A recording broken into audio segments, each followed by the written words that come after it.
আমি সজীব ওয়াজেদ জয় বলছি। বাংলাদেশে এখন একটি বিশৃঙ্খল পরিস্থিতি চলছে। সারা দেশে আমাদের ভাঙচুর হচ্ছে, লুটপাট হচ্ছে, আমাদের শহরের বাইরে আমাদের নেতাকর্মী, আমাদের আওয়ামী লীগের নেতাকর্মীদের উপর হামলা চলছে, অনেকে হত্যা করা হয়েছে। এই পরিস্থিতিতে আমি বলতে চাই, আওয়ামী লীগ হচ্ছে বাংলাদেশের সবথেকে পুরাতন গণতান্ত্রিক এবং সবথেকে বড় দল। আওয়ামী লীগ কিন্তু মরে যায়নি। আওয়ামী লীগ এই দেশকে, বাংলাদেশকে স্বাধীন করেছে। আওয়ামী লীগকে শেষ করা সম্ভব না। আমরা বলেছিলাম যে আমার পরিবার আর রাজনীতি করবে না, তবে আমাদের নেতাকর্মীর উপর যেভাবে হামলা হচ্ছে, এই পরিস্থিতিতে আমরা হাল ছেড়ে দিতে পারি না।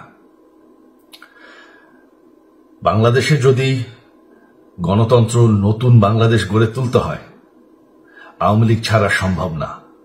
আওয়ামী লীগ হচ্ছে সবথেকে বড় দল।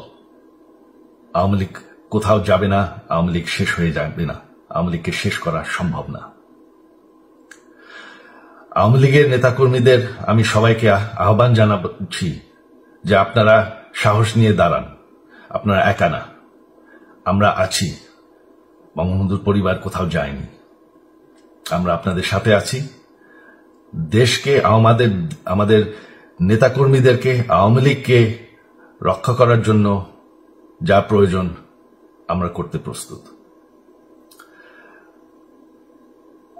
এই যে আমাদের বর্তমান যারাই আছে ক্ষমতায়, তাদেরকে আমি বলবো যে আমরাও একটি গণতান্ত্রিক, শৃঙ্খল, নিরাপদ বাংলাদেশ চাই, জঙ্গিবাদ মুক্ত। তার জন্য আমরা সবার সাথে আলোচনা করতে প্রস্তুত।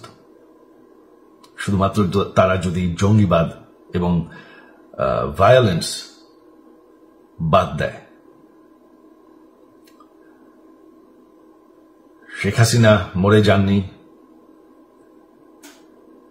আমরা কোথাও যাইনি। বাংলাদেশ আওয়ামী লীগ ছাড়া গণতন্ত্র, নির্বাচন সম্ভব না।